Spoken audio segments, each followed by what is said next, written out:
इस बार इंग्लिश की book change हो चुकी है यूपी बोर्ड क्लास 10 की, और कोर्स भी रिड्यूस हो चुका है 30%। तो देखिए इस बार पैटर्न पेपर का जो चेंज हुआ है, इस बार 4 सेक्शन में पेपर आएगा, A B C D। तो जिसमें से आपका जो सेक्शन ए होगा उसमें बस पैसेज आएगा। सेक्शन ए में क्या है, पैसेज आएगा। पैसेज को पढ़ना होगा आपको, और काफ़ी बड़ा पैसेज होगा। पैसेज को पढ़ के उसके आंसर देने होंगे, है ना। तो पैसेज को पढ़ के बस आंसर देने होंगे। ये आपका पैटर्न, ये सेक्शन ए हो गया। दूसरे नंबर पे जब क्वेश्चन नंबर 2 जो होगा वो आपका सेक्शन 2 का होगा। सेक्शन 2 में आपको कोई एक लेटर करना होगा, या एप्लीकेशन करनी होगी। सेक्शन 2 में क्या होगा, या तो एक लेटर करिए या एक एप्लीकेशन करिए, ठीक है। तो आप लोग प्रिफ़र करिएगा एप्लीकेशन लिखिएगा, ज़्यादा फ़ायदा रहता है उसमें, ठीक है। और एप्लीकेशन लिखते टाइम 2 बातों की गलती बिल्कुल मत करिएगा जो सब बच्चे करते हैं। पहली चीज़, टू द प्रिंसिपल में प्रिंसिपल की स्पेलिंग PRINCIPAL लिखिएगा, PLE मत लिखिएगा। दूसरी चीज़, आखिरी में जो लिखते हैं योर्स ओबीडियंटली, योर्स फेथफुली, तो उसमें योर्स की स्पेलिंग जो लिखिएगा YOURS, इसमें अपोस्ट्रॉफी एस मत लगाइएगा, ठीक है। योर्स और फेथफुली लिख दिएगा। यहाँ पे अपोस्ट्रॉफी मत, ये जो कॉमा लगाते हैं ये गलत होता है, ये कॉमा मत लगाइएगा, ठीक है। योर्स अपोस्ट्रॉफी हो गया, फिर योर्स बिना अपोस्ट्रॉफी का एस, और फेथफुली या सिंसियरली, और अपना नाम बिल्कुल नहीं लिखिएगा, लास्ट में XYZ लिख दिएगा। योर्स फेथफुली या योर्स सिंसियरली, योर्स ओबीडियंटली वैसे लिखिएगा, और अपना नाम ना लिखिएगा, XYZ लिख दिएगा, ठीक है।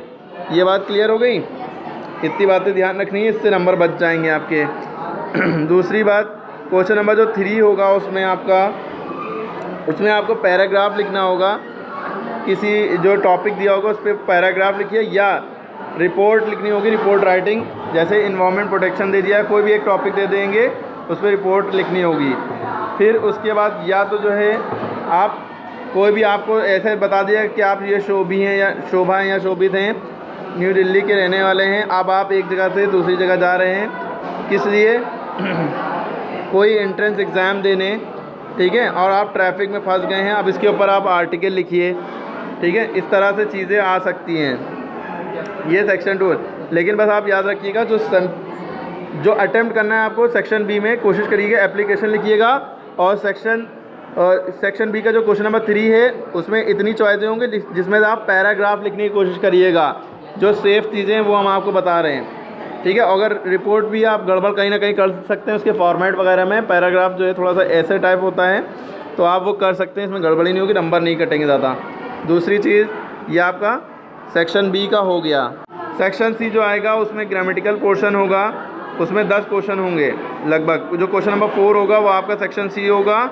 उसमें देखिए हर क्वेश्चन के पार्ट्स होंगे और आपके लगभग 10 क्वेश्चन होंगे, ठीक है उसमें, ठीक है। उसके बाद आपका क्वेश्चन नंबर 5 जो होगा वो ट्रांसलेशन बेस होगा। उसमें आपको ट्रांसलेट करना होगा, हिंदी में दिया होगा आपको, इंग्लिश में उसकी इंग्लिश बदल के लिखनी होगी। अब ये सेक्शन सी भी ख़त्म हो गया।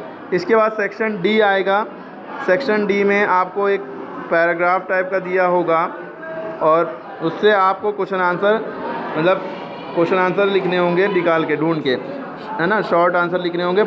ये प्रोज का पैसेज जो आएगा इसमें से 2 ही आंसर लिखने होंगे। आप पैसेज में पढ़ के 2-3 बार पैसेज पढ़िएगा, जो चीज़ पूछेगी उसको हाईलाइट कर लिएगा और आंसर लिख लेंगे। पढ़ने के बाद 2-3 बार पैसेज पढ़िएगा तो लिख पाएंगे। उसके बाद देखिए क्वेश्चन नंबर 7 आएगा इसी में, सेक्शन डी में। वो 60 वर्ड्स का लिखना होगा, यानी कि लगभग पूरा जो एग्जामिनेशन की जो कॉपी होती है वो पूरा एक पेज, ठीक है।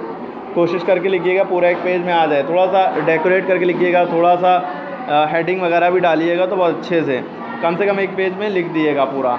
1 से 1.5 पेज भी हो जाएगा तो कोई दिक्कत नहीं है। आधा पेज लिखेंगे तो थोड़ा कम हो जाएगा, इसलिए नंबर भी कम मिल सकते हैं। उसके बाद आपका क्वेश्चन नंबर 8 आएगा। उसमें शॉर्ट आंसर लिखने होंगे। शॉर्ट आंसर लिखे होंगे 25 वर्ड के, तो कम से कम 3 से 4 लाइनों में आंसर आना चाहिए, और ज़्यादा भी हो जाए कोई दिक्कत नहीं। कम से कम 4 लाइनों में आंसर आना चाहिए, 3 से 4 लाइनों में, ठीक है। इसके बाद आपका आपने क्वेश्चन नंबर 8 में क्वेश्चन आंसर कर दिए। 2 क्वेश्चन कोई करने होंगे, कोई 2 क्वेश्चन, है ना। कोई 2 क्वेश्चन करने होंगे 25 वर्ड में, तो आपको जो आता हो, पहला 3 होंगे, 3 में से 2 करने होंगे, जो आता हो वो कर लीजिएगा, ठीक है। उसके बाद आपकी ये मैचिंग आएगी, पहले इसमें शायद 4 आते थे, अब 3 ही आ रहे हैं मैचिंग में। तो मैचिंग आएगी, इसमें आपको मैच करना होगा। अच्छा, बहुत से बच्चे मैच करने की कोशिश करते हैं या इस तरह से, तो मैच करने की कोशिश मत करिएगा, सामने सामने लिख दिएगा। जैसे लेट बैक लिखा तो इसका आंसर होगा उसके सामने लिखिएगा, ठीक है। मार्शल आर्ट्स जैसे हैव टू डू विद वार, इसके इस मार्शल के सामने ये लिख दिया, ठीक है। या जो भी है इसका आंसर उसके सामने सामने, जो राइट आंसर हो उसके सामने आंसर लिखिएगा और एरो बना दिएगा जो उसका राइट आंसर हो, ठीक है। उसके बाद आपका क्वेश्चन नंबर 10 जो होगा, उसमें देखिए बहुत ध्यान सुनिए, यहीं से बच्चे गड़बड़ करते हैं। आपने इसीलिए कहा जाता है कि पोम याद करिएगा, तो 2 पोम याद करिएगा। अच्छा, ये जो बहुत से बच्चे पोयम पढ़ते हैं, इसको क्या पढ़ते हैं? पोयम। इसको क्या पढ़ते हैं? असल में इसका सही प्रोनाउंसिएशन होता है पोम पढ़ते हैं, ठीक है। थोड़ा सा अजीब सुनने में लग रहा है, लेकिन पोम होता है सही प्रोनाउंसिएशन। अब आप जब पोम पढ़ेंगे तो 2 पोम कम से कम याद करिएगा।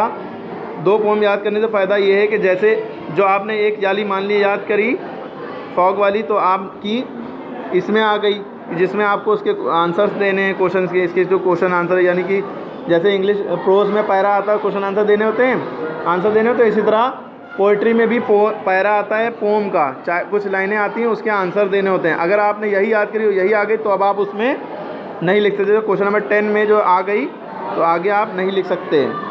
अब देखिए वो जो पोम दी उसके जैसे इस तरह से 2 क्वेश्चन आ जाएंगे, उसके आंसर आपको देने होंगे, जो पोम अभी देखी थी, ठीक है। तो इसके आंसर जो भी पूछा जाए वो आंसर दिए अपने शब्दों में। फिर उसके बाद यहाँ से समझिए, हमने अभी कहा ना 2 पोम याद करने का फ़ायदा वो ये है। जैसे क्वेश्चन नंबर जो 11 आता है, इसमें आपको पोम लिखनी होती है। क्वेश्चन नंबर 11 में पोम लिखनी होती है, 4 लाइन की पोम लिखनी होती है। पोम वो भी कोई एक लिखनी होती है 4 लाइन की, या तो आप पोम लिखिए या सेंट्रल आइडिया, लेकिन 2 पोम याद करेंगे तो पोम ही लिखिएगा, बेहतर रहेगा। सेंट्रल आइडिया में नंबर कट जाते हैं, अगर आपने कहीं ना कहीं मिस्टेक हो ही जाती है या नंबर कटते हैं। पोम में पूरे नंबर मिल जाते हैं, इसलिए पोम याद करिएगा, 4 लाइनों की होगी और राइटर नेम ज़रूर मेंशन करिएगा।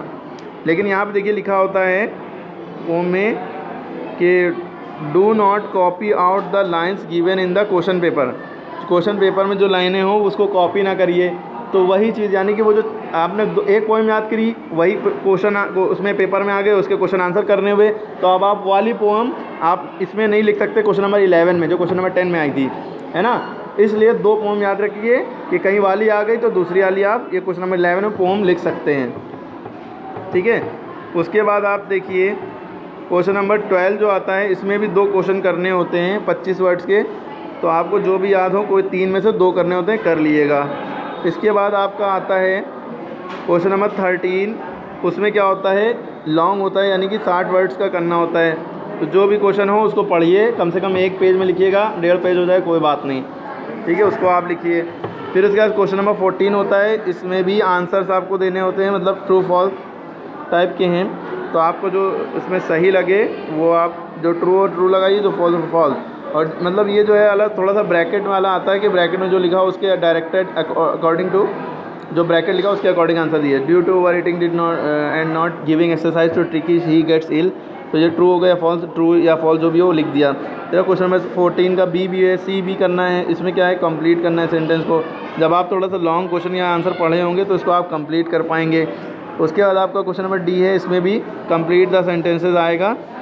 इसमें आपको कुछ भी भरना है या आप अपनी तरफ से भी भर सकते हैं, ज़रूरी नहीं बुकी से करें, लेकिन इसमें ये चैप्टर से रिलेटेड ही करना है। शायद इनविजिबल यहाँ पे भरना होगा, जो चैप्टर पढ़ेंगे उससे आपको समझ में आ जाएगा कि किसने किससे कब क्या कहा था और क्या बात में क्या बात छुपी थी, वो यहाँ पे लिख देना है। बस इस तरह से आपका पेपर आएगा।